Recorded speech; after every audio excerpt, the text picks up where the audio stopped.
uma nova era do Vasco da Gama, time competitivo, time brigador, time guerreiro.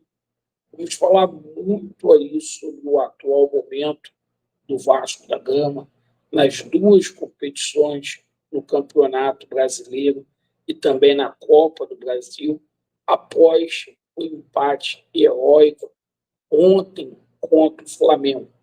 Um jogo que a gente pode tirar vários aspectos positivos para a gente levar para a sequência do Campeonato Brasileiro, para o próximo jogo contra a equipe do Palmeiras, que será de extrema dificuldade, e que a gente também pode tirar como lição para a Copa do Brasil.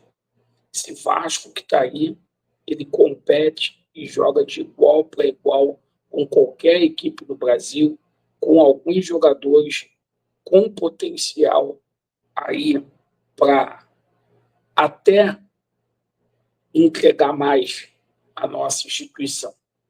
Peço você que não é inscrito, para você poder se inscrever, deixar o seu like ou o seu dislike, ativar o sininho. Deus abençoe sua vida. Desculpa a rouquidão, foi por conta de ontem no jogo. Vamos lá, a torcida do Vasco fez a diferença ontem. Acho que no jogo de futebol desse tamanho, entre Vasco da Gama e Flamengo, a gente não pode analisar apenas o que aconteceu dentro de campo ontem. A gente tem que analisar o contexto que vive o Flamengo e o contexto que vive o Vasco da Gama. As pessoas criticam muito determinados atletas do Vasco da Gama, mas se esquecem que do outro lado há um time de alto nível, competitivo, um time que já atua junto há bastante tempo. E o Vasco da Gama, por sua vez, aí sob o comando do Paiva, o Vasco é um time em formação. O próprio Paiva chegou aqui no finalzinho de maio, começo de junho, ainda são 3 meses e meio de trabalho para um time que foi tendo jogadores chegando no decorrer da competição, como é o caso do Emerson Rodrigues, que estava jogando lá nos Estados Unidos, como é o caso do Max Domingues, que estava jogando lá em Portugal, como é o caso, efetivamente, do Jean David, que estava jogando, se eu não me engano, lá no México. Então, assim, cada jogador veio de uma parte diferente do mundo. O próprio Coutinho, que estava lá na Arábia, está recuperando. Então, assim, o Paiva, ele pegou um catado de jogadores, alguns até que já não tinha mais perspectiva nenhuma aí no Vasco da Gama, como foi o caso do PH, como foi o caso aí do Maicon, o caso do Léo, do Cocão, o próprio Pola. Ele conseguiu recondicionar esses jogadores, passando uma confiança. Os jogadores que estão entrando aí estão dando conta do recado. Então, a gente tem que analisar também o cenário de investimento do Flamengo e um cenário do Vasco da Gama ali, onde o Vasco foi sucateado por conta de uma 777 Partners, por conta de gestões pífias que passaram pelo nosso clube, e a gente tem que ter paciência. Então, eu vi ontem muita gente atacando, por exemplo, o nosso esforço, atacando aí o Paê. Meu amigo, o momento não é para a gente fazer crítica, o momento é para a gente apoiar os nossos atletas. O atleta que não foi bem ontem, ele poderá ser útil para a sequência do ano. E nos resta abraçar, até porque a gente vai ter até dezembro esses atletas. A janela fechou. Agora a gente tem que estar fechado com quem está dentro do Vasco da Gama. A gente está com duas possibilidades de chegar na Libertadores das Américas, uma através da via aí do Campeonato Brasileiro, outra é vencer na Copa do Brasil, é perfeitamente possível. O próprio Atlético Mineiro, nosso adversário, ontem tomou uma goleada para o Bahia de 3-0.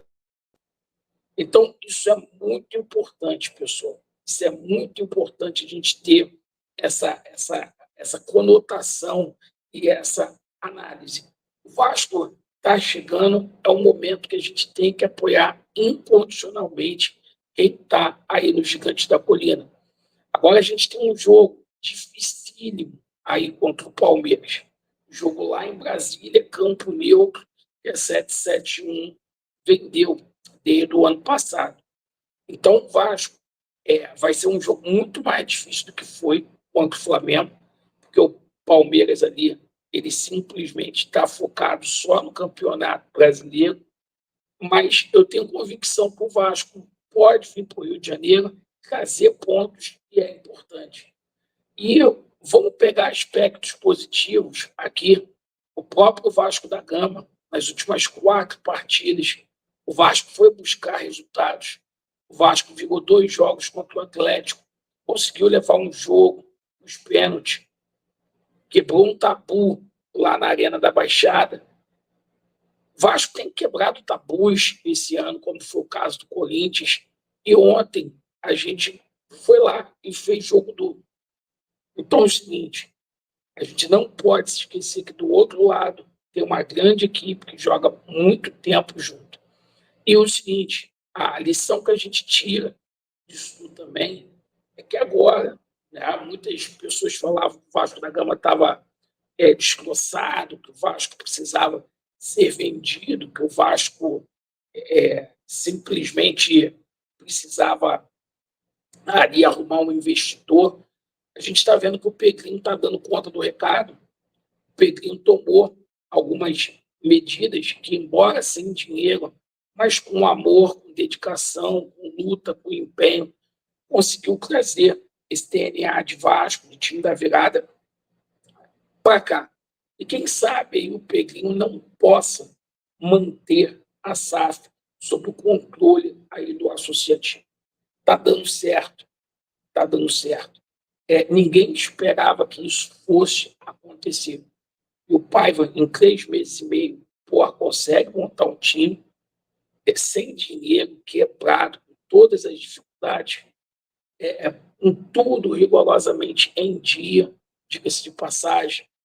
Então, gente, vamos parar de reclamar um pouquinho e vamos apoiar o Vasco da Gama incondicionalmente para a sequência do ano, abraçando cada atleta, abraçando aí a comissão técnica, o presidente, porque juntos a gente pode chegar às finais da Copa do Brasil.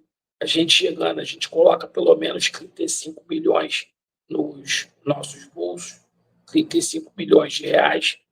E o seguinte, aí, ano que vem, sob uma nova conjectura, grana da Copa do Brasil, simplesmente a gente disputando uma competição internacional, que o Vasco hoje não briga mais para rebaixamento, vai ficar numa Copa Sul-Americana, a gente vai ter mais poderio financeiro para poder fazer investimento. Perfeito, gente? Vasco neles, a verdade prevalecerá. Se inscreva no nosso canal, tá? E contribui da forma como você puder. Está passando aqui no rodapé. Valeu, muito obrigado. Valeu.